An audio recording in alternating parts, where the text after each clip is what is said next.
Hello, everybody. How are you? My name is Dennis Solares, and I am the Adult Education Program Coordinator at Los Angeles Pierce College. I'm really happy to have you guys here today. We're excited to have you begin your English as a second language journey with us. It's going to be a great semester. This is a huge step for all of us, actually, because we're here to make sure you succeed. This program is designed to equip you with the skills necessary to develop your English and civic skills necessary to navigate the campus and also the community. We can't wait to see what you can do with these skills this year, and we encourage you to dive in. Also, you want to connect with your classmates and reach out to our team with any questions. Let's make this a great semester for you. The first thing we want to be talking about today is the CASAS assessment. Now, some of you guys might have taken that assessment, or you're going to be taking that assessment. So, to ensure you get the most out of your time here, we want to make sure you understand how this works. But please don't worry, that assessment is not necessarily a test that you pass or fail. In fact, it's actually just an assessment that lets us know what your levels are so that we can help you better. This assessment is also going to give you a score and a report that we're going to be taking a look at today on how to read them. And those reports will help you understand what level you should be taking at Pierce College ESL non-credit. Now, why is this assessment so important? Well, it also guarantees the right fit for you. The score places you in exact ESL class level that you need. You won't waste time reviewing skills that you already have, and you won't be overwhelmed by material that is too advanced. It also creates your learning map. This is great for the teachers. All of your faculty here, all of your instructors are going to receive this report, and those reports are going to help them understand the strengths and the needs that you have for this semester. One of the biggest one is that it validates your success. When you take the test again at the end of the term, which you're going to be taking a post test at the end, you'll be able to see the growth that you've done this semester. And this is great because this benchmark of progress is motivating and can be used to show your dedication to future employers and other academic programs. Now, we look forward to seeing you this semester and all the great things you have coming your way. Keep up the great work. Now, let's dive a little bit into deeper information regarding the CASAS and the ESL pathways. All right, to get us started, we're going to go ahead and take a look at these pathways for ESL non-credit students. This is going to be active as of spring 2026. Check it out.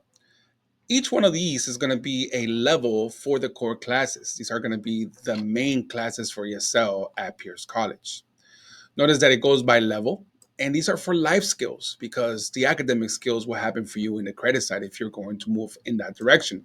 But for our classes, we focus highly on life skills, and these levels are sequenced in a way that will eventually lead to jobs or other academic programs, including ESL non-credit.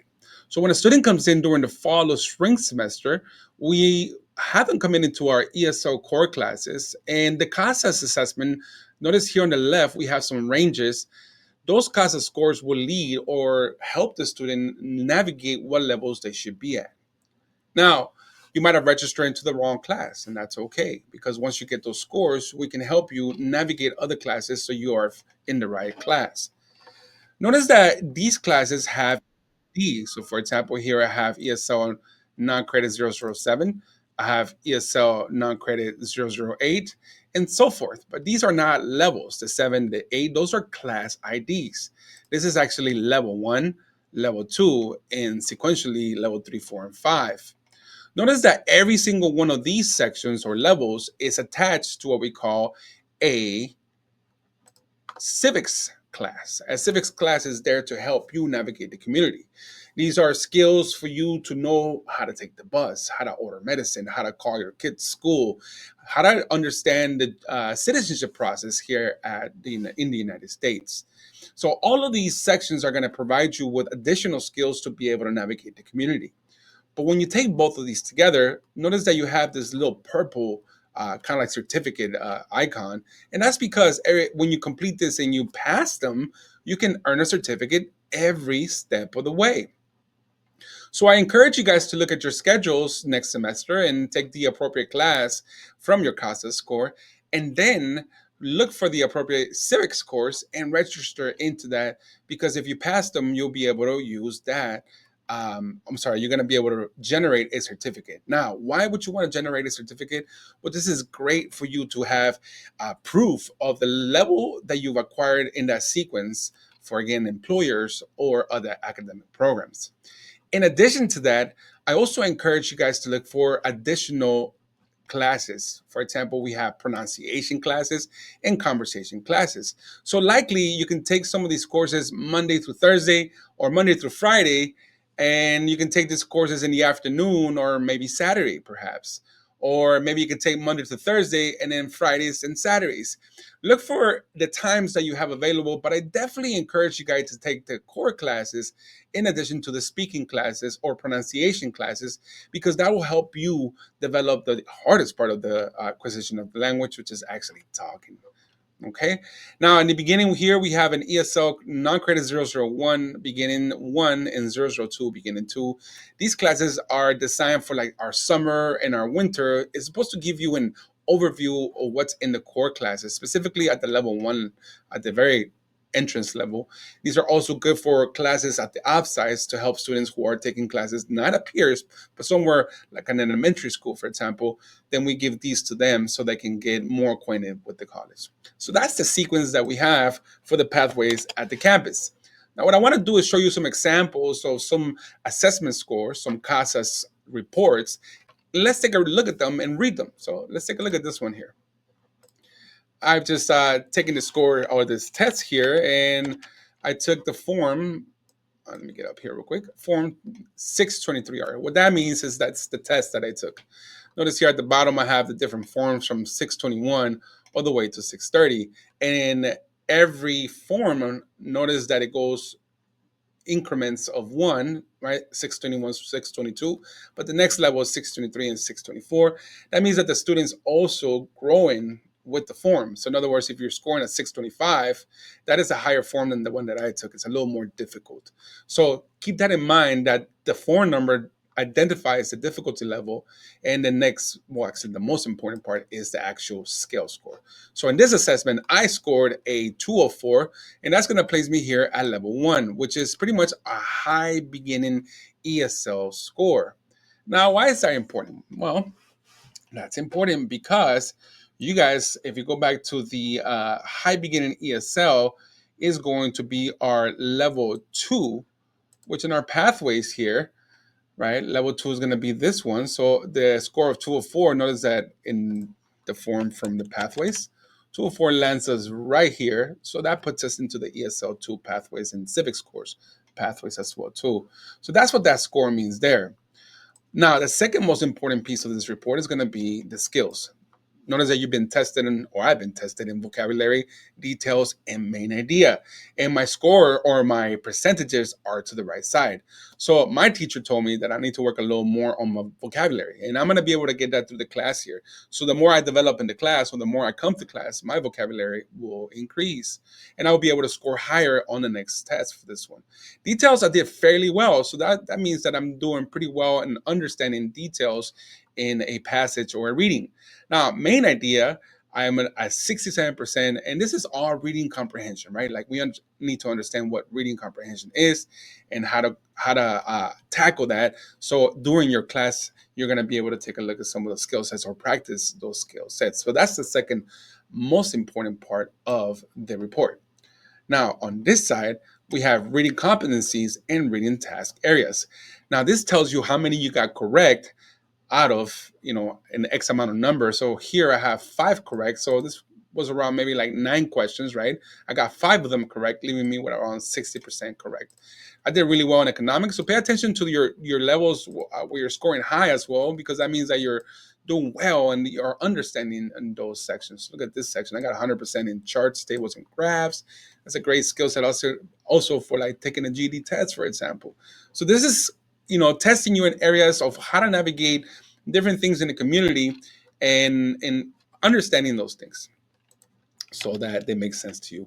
I'm going to encourage you guys to ignore this section if you got it, because this is not going to translate well to the Los Angeles Pierce College modify scale ranges that we have. So don't worry about this section here. The most important thing for us is going to be the form number and also the score range or the scale score.